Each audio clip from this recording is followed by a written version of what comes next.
स्वागत है PR physics academy में। हम लोग क्लास 11th की फिजिक्स की स्टडी कर रहे हैं और उसी क्रम में यूनिट एंड डायमेंशंस में आज तीसरा पार्ट है हमारा कि हम किस तरह रिलेशन को ड्राइव कर सकते हैं यूजिंग डायमेंशनल एनालिसिस या डायमेंशनल फॉर्मूला। तो शुरू करते हैं आज की क्लास।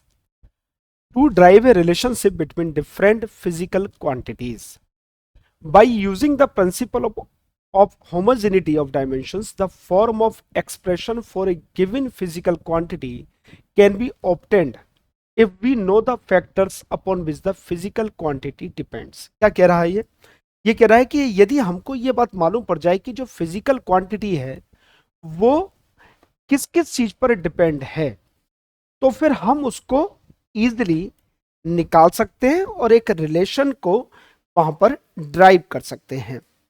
तो इस तरह के क्वेश्चंस को करने के लिए कुछ न्यूमेरिकल्स हम लोग देखेंगे, क्योंकि न्यूमेरिकल्स की हेल्प से हम ये पता लगा लेंगे कि भाई ये क्वेश्चंस को कैसे करते हैं। तो शुरू करते हैं कुछ न्यूमेरिकल्स। पहला है consider a simple pendulum having a bob attached to a string that oscillates under the action of force of gravity. Suppose that the period of oscillation of simple pendulum depends on its length पर depend कर रहा है, mass of the bob पर depend कर रहा है और acceleration due to gravity पर डिपेंड कर रहा है। तो उन्होंने कहा कि भाई इसका एक्सप्रेशन निकालिएगा, इसका इक्वेशन निकालिएगा। तो इन्होंने कहा कि जो टाइम पीरियड है टी वो किस किस चीज पर डिपेंड कर रहा है? वो डिपेंड कर रहा है लेंथ पर, वो डिपेंड कर रहा है मास पर और वो डिपेंड कर रहा है स्मॉल जी। तीन चीजों पर डिपेंड कर रहा है। अब हम इसको किस तरह करते हैं, इस क्वेश्चंस को देखेंगे। तो देखिए टाइम पीरियड, अब हम इसको डायमेंशंस की फॉर्म में कन्वर्ट करते हैं। तो टाइम पीरियड को टी लिखा हमने।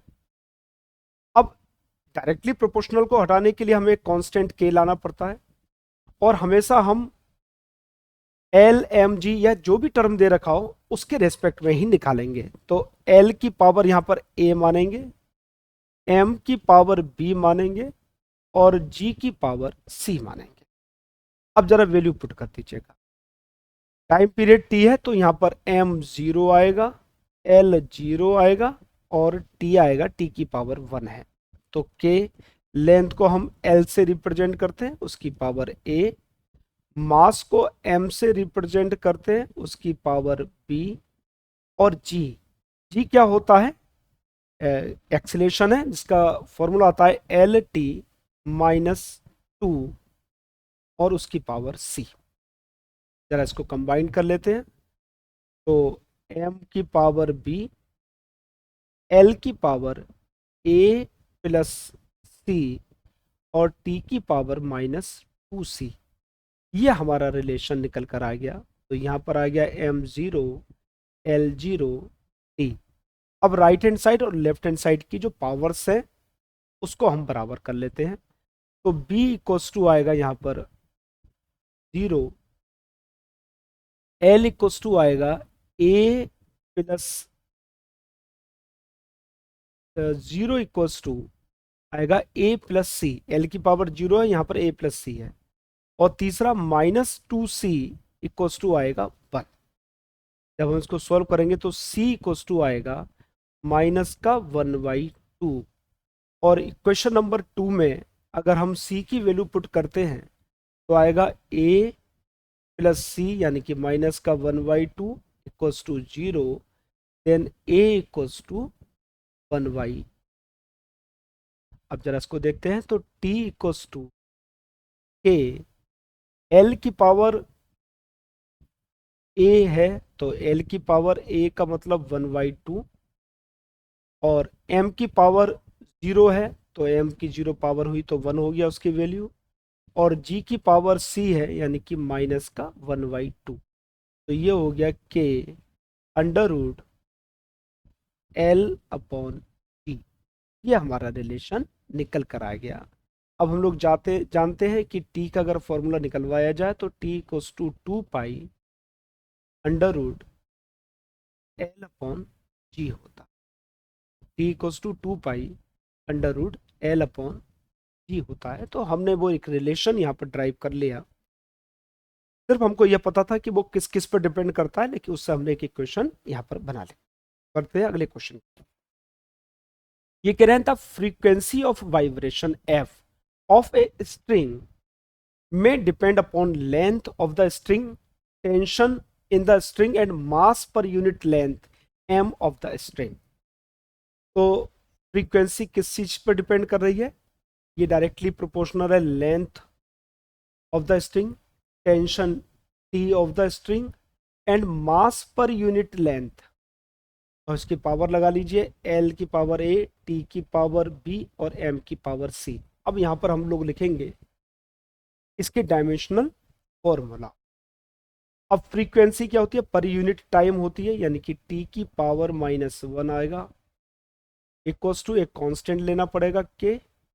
लेंथ को हम लोग एल से रिप्रेजेंट करते हैं, उसकी पावर ए।